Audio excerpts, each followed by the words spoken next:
Okay, so we're learning to use the jump strategy when we're adding numbers together. We're going to have a look here and see how that works.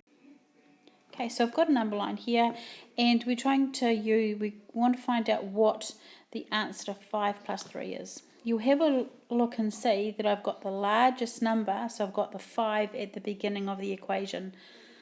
Okay, so I make a mark on my 5, and then I'm going to add 1, 2, 3. So I'm going to add plus 1, plus 1, plus 1.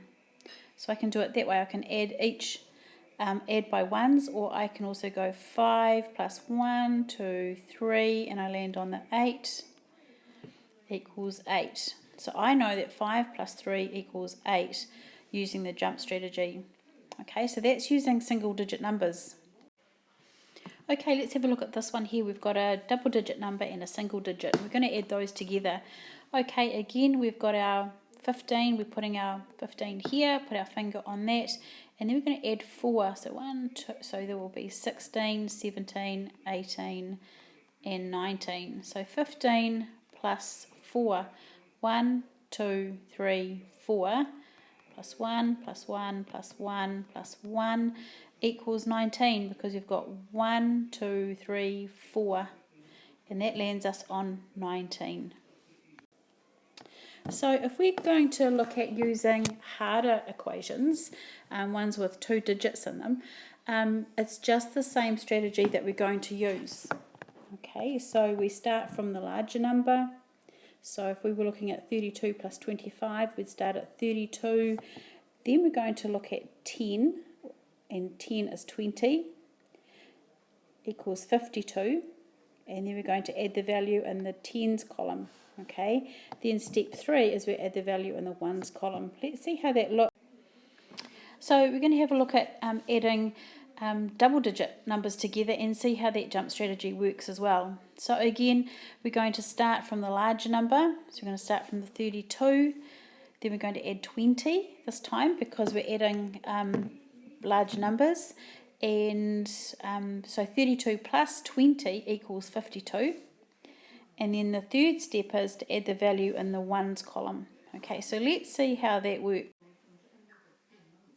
Okay, so let's have a look and see how that works when we're looking at double digits. So 32 plus 25. So again, we're starting with our larger number.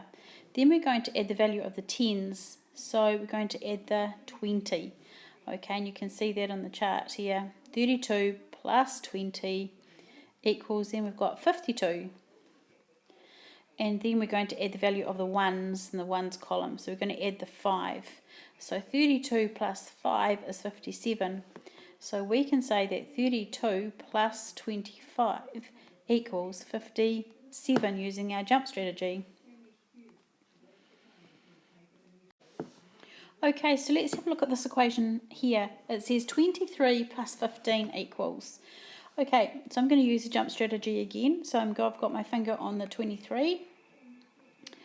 I know that I have to add the tens first. So 23 plus 10 equals 33.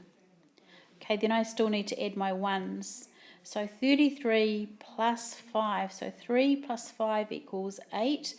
33 plus 5 will equal, so 1, 2, 3, 4, 5 is 38.